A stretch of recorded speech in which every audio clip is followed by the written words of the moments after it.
welcome to another painting video. Today I'm diving into more Moonstone miniatures to beef up my Leshavult troop. Working on the Wild Things box, and let me tell you, these models are awesome. They definitely have a darker, more macabre vibe than the hunting horns. I aimed for a more sinister look this time, especially with Gloom. He seriously looks like he belongs on a doom metal album cover, and I wanted to capture that in my paint job. Alright, let's begin, shall we? First things first, after priming all the models with black primer, I go in with some dark plum. This gives us a nice deep purple undercoat to start with.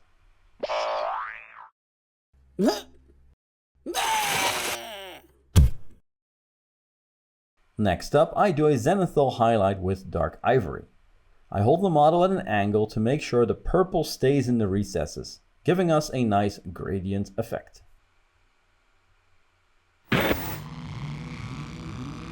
Let's kick things off with the Wendigo. Honestly, this model is what sold me on the Leshavult faction. So cool, right? To get that eerie skin tone, I start by shading the skin with Targor Raid Shade. This really brings out that purple undercoat. Then I mix Rakarth flesh and Palace Witch flesh and layer it onto the raised areas. Next, I add more Palace Witch flesh to the mix and layer it again, focusing more on the spots where the light naturally hits the model. I finish off with a highlight of just Palace Witch flesh to give him that unhealthy, eerie skin look. Creepy, right? Now onto those menacing horns. I start with a base coat of matte black, but you can use any black paint you have on hand. For the first highlight, I use Skaven Blight Dinge. Then I go in with Storm Vermin Fur to add a bit more depth. Finally, I finish with a small highlight of Rakarth flesh. This gives the horns a dark grayish hue that really complements the model. Let's paint some brown leather. This is a simple yet effective recipe that adds a lot of character to the model. First up, I base coat the leather with Thondia Brown. This gives us a solid, earthy foundation to build on. Next, I layer on Gorthor Brown to add more depth and richness. This step really starts to bring out that leathery texture. For the highlights, I go with Baneblade Brown. I focus on the raised areas and edges to give the leather a bit of a worn and aged look. To finish off, I shade the leather with Targor Raid Shade. This not only darkens the recesses, but also gives the leather a cooler, slightly worn out appearance.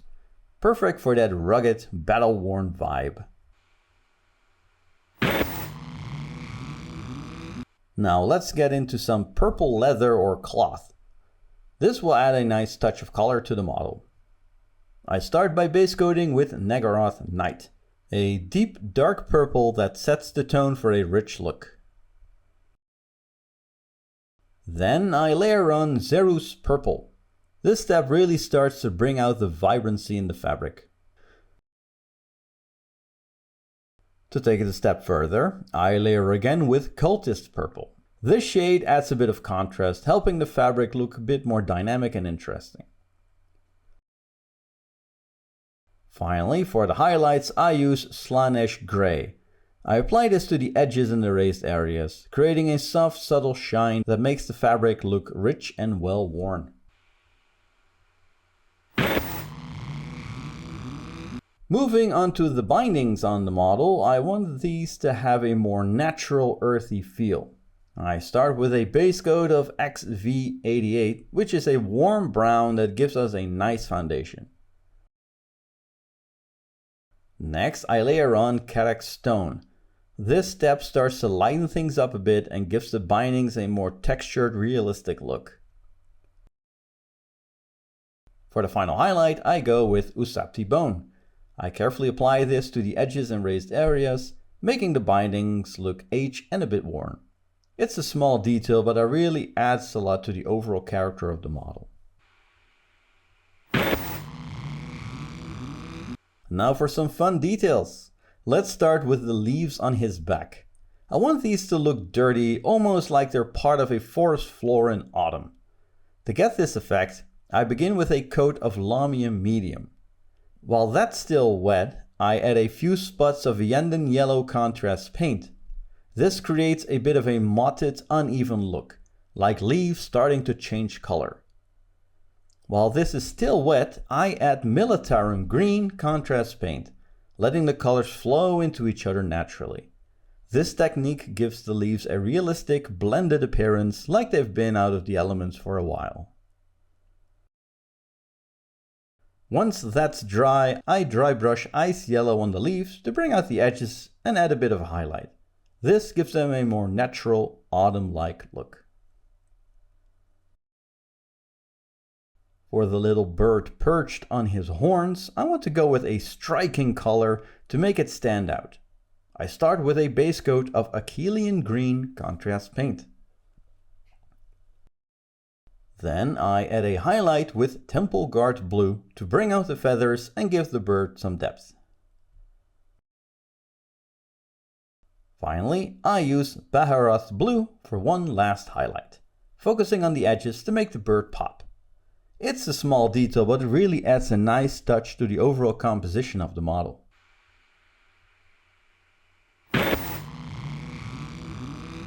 Let's continue with Chub, and yes, that's his name.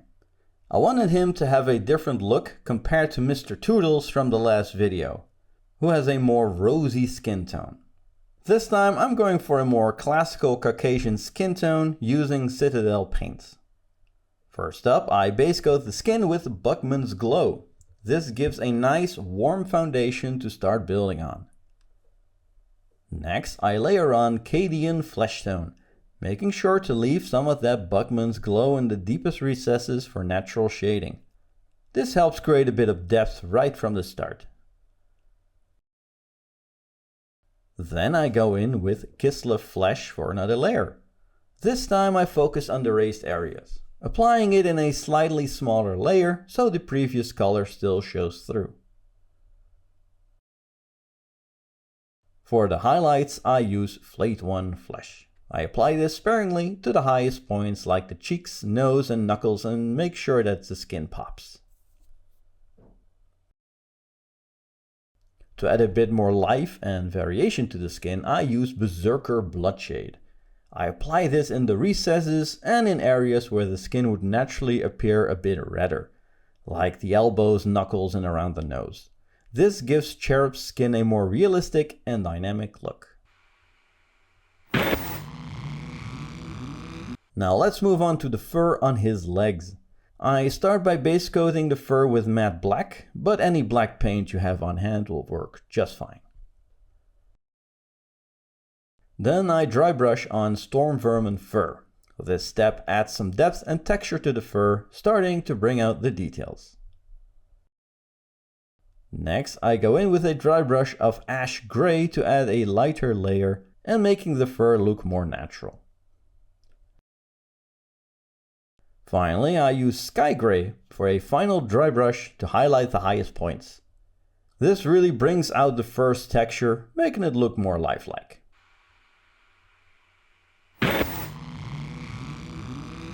Chub's got a little bag and I want to make that pop a little bit on the model. I start with a base coat of Baneblade Brown.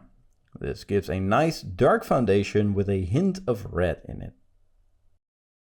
Then I layer with Wazdaka Red to give that vibrant rich red tone. This step really starts to make the bag stand out. For the highlights, I use Squeak Orange. I focus on the edges and raised areas, adding just enough to keep the bag reading as red with a bit more dimension and warmth. Chub's hair color took a bit of experimenting to get right. I wanted something that would stand out, but would still fit the overall theme. I start by base coating the hair with Doombull Brown, which gives a nice deep base to work on. Next, I highlight the strands of hair with Squig Orange.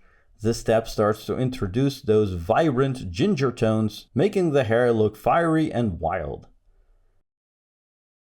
I go in for another highlight with Troll Slayer Orange. This adds more brightness and vibrancy, giving Chub that bold ginger hair color that really catches the eye. To finish, I use Fire Dragon Bright for a final highlight.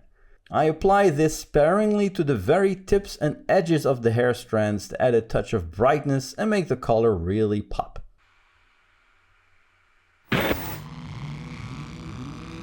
To tie Chub in with the other fauns, I paint the scabbard in the same colors I use for Jada.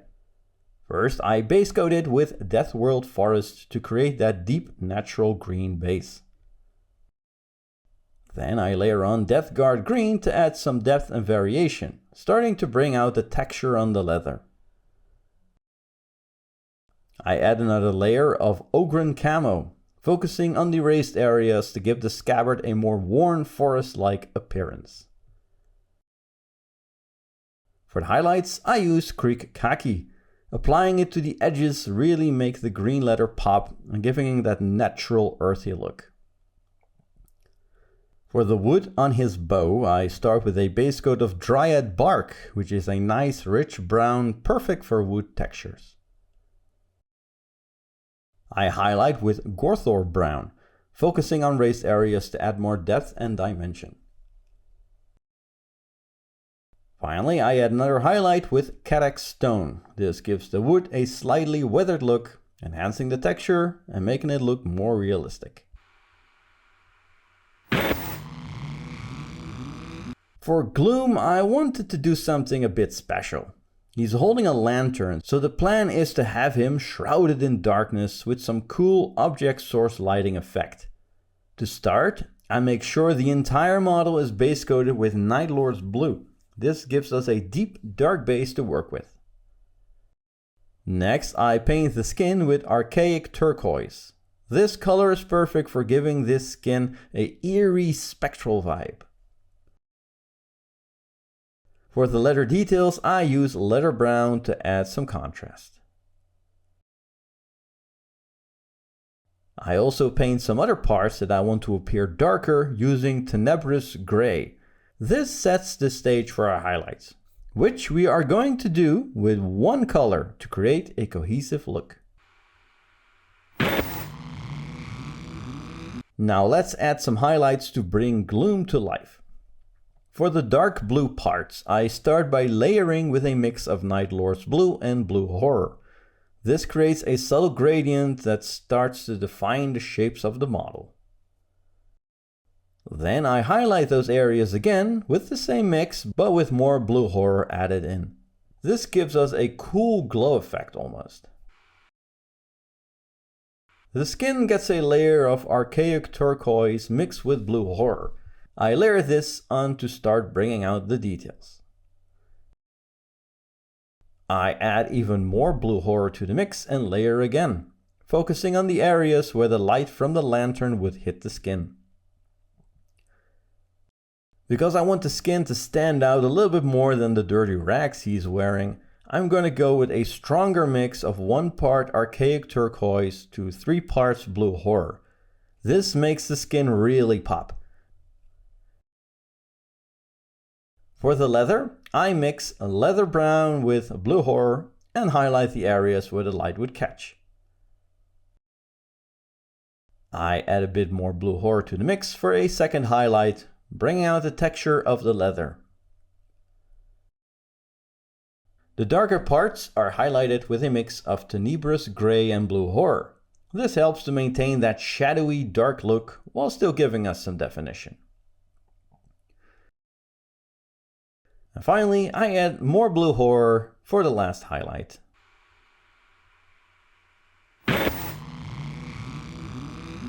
Now it's time to really gloom up Gloom. I mix Streaking Grime with Coelia Green from Villainy inks. I did find that this Villainy ink is very weak on its own, but it is greatly enhanced when mixed with some Streaking Grime. With some White Spirit and a cotton swab, I use a reductive painting method to bring back some highlights. By removing the Streaking Grime from the raised areas, we get a nice grungy effect while still keeping those high points visible and bright. Next, I mix two special effects paints from Dirty Brown, Verdigris and Moss, and apply this to the model. These paints are great for adding that extra layer of atmospheric detail. Since Dirty Brown paints reactivate with water, I use a wet, clean brush to apply the reductive method again. This helps to remove the paint from areas where I don't want it, mainly to ensure that the highlights on the model are still present and not completely covered. This way Gloom looks like he's truly shrouded in darkness, but illuminated just right by his lantern. Now let's add that eerie glow to Gloom's lantern using object source lighting. To make it easy and effective, I'm using the airbrush. I mix army green and dirty yellow, then spray this on the lantern and carefully onto the model from the direction of the lantern. This dirty yellow with a greenish tint works perfectly with Gloom's overall look, adding to that macabre feel. Next, I highlight both the lantern and the model using a mix of army green and ice yellow. When you paint this on, it's going to look a lot brighter than the airbrushed areas, really helping to define the light source. I then go in for another highlight, this time using a mix of grotesque green and ice yellow. This steps add a bit more contrast and helps to further emphasize that glow effect. For the final touches on the lantern itself, I highlight with ice yellow. This gives it that intense concentrated glow. For the last highlight, I use white paint right on the brightest spots. This really sells the brightness of the lantern, ensuring that the light source is the brightest point, making the OSL effect more convincing. If you're curious about how I painted the base on this troop, make sure to check out my Hunting Horns video. In that video, I go into detail about how I paint and even build the bases from scratch. It's a great resource if you're looking to get those bases just right for your own models. And here we have it, a sinister looking addition to the Leshavult troop. Gloom came out perfectly, shrouded in darkness but illuminated just right with that creepy lantern glow. These models are so much fun to paint, and I have to say I'm getting more and more excited about painting more Moonstone miniatures. I might even take a little break from Warhammer just to focus on these for a bit. Don't worry though, Warhammer will definitely make a comeback, because I still have my Iron Jaws to finish and some work to do on my Slaves to the Darkness. But I don't have a strict schedule, so I'm just gonna go with the flow and paint whenever I feel like at the moment. Before I wrap up, I want to give a huge thank you to everyone who's subscribed. I've hit 6,000 subscribers, which is absolutely amazing. And a big shout out to my Instagram followers as well, where I just hit 1,000 subscribers. If you haven't already, make sure to check out my Instagram for pictures of current projects and some behind the scenes stuff. It's a great way to stay updated with what I'm working on. But for now, thanks so much for watching, and I'll see you in the next video.